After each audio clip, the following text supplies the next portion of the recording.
Another important regulator is IAPs, inhibitors of apoptosis proteins.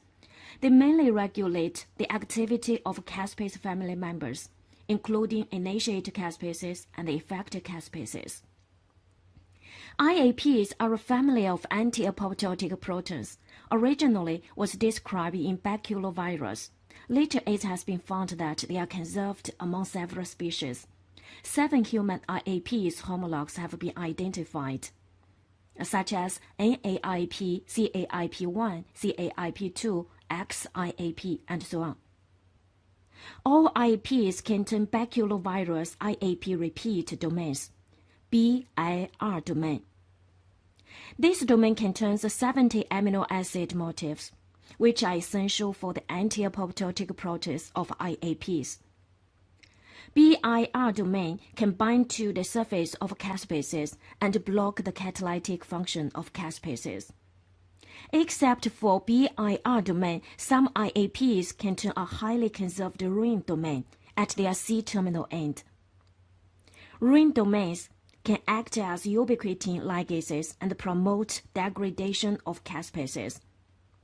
From above mentioned, we can see that IAPs directly inhibit the activity of caspases.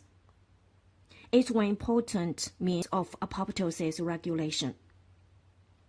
Just as above mentioned, procaspase 8 participates in the intrinsic pathway, and procaspase 9 participates in the intrinsic pathway.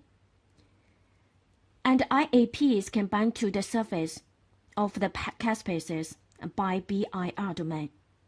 Thus, IAPs can inhibit signals generated through the 2 major pathways of apoptosis, extrinsic pathway and intrinsic pathway.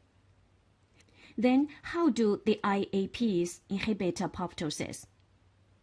This diagram shows the intrinsic pathway of apoptosis. Normally, cytochrome C combines to APAF1. APAF1 then crosses procaspase 9 via its CARD domain through homotypic interaction, forming apoptosome.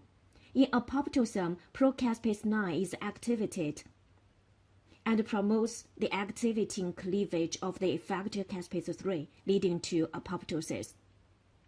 Caspase 9 undergoes autocatalytic processing and then quickly disconnected from the apoptosome. Then, free apoptosome recruits a new procaspase 9, entering another cycle. IAP can control caspase activating pathways at several steps. First, IAP directly binds to processed caspase 9 and stabilize the apoptosome complex and block the cycle of the caspase 9 activation. Second, IAP can directly bind active effector caspase 3. The combination with IAP hides the protease catalytic residue of caspase 3.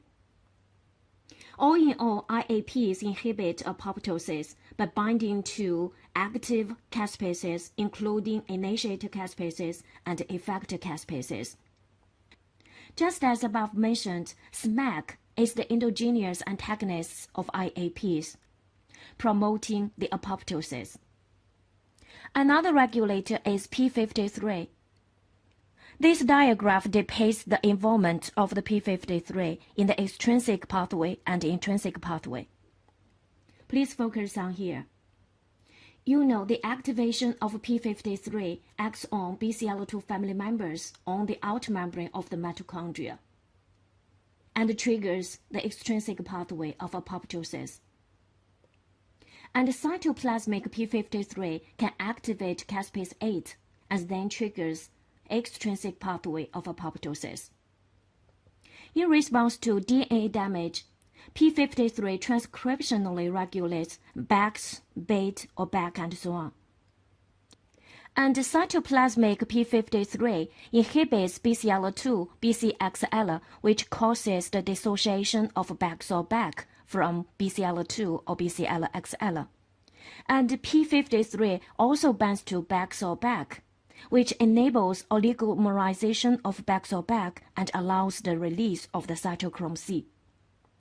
Another important regulator is NF-kappa B.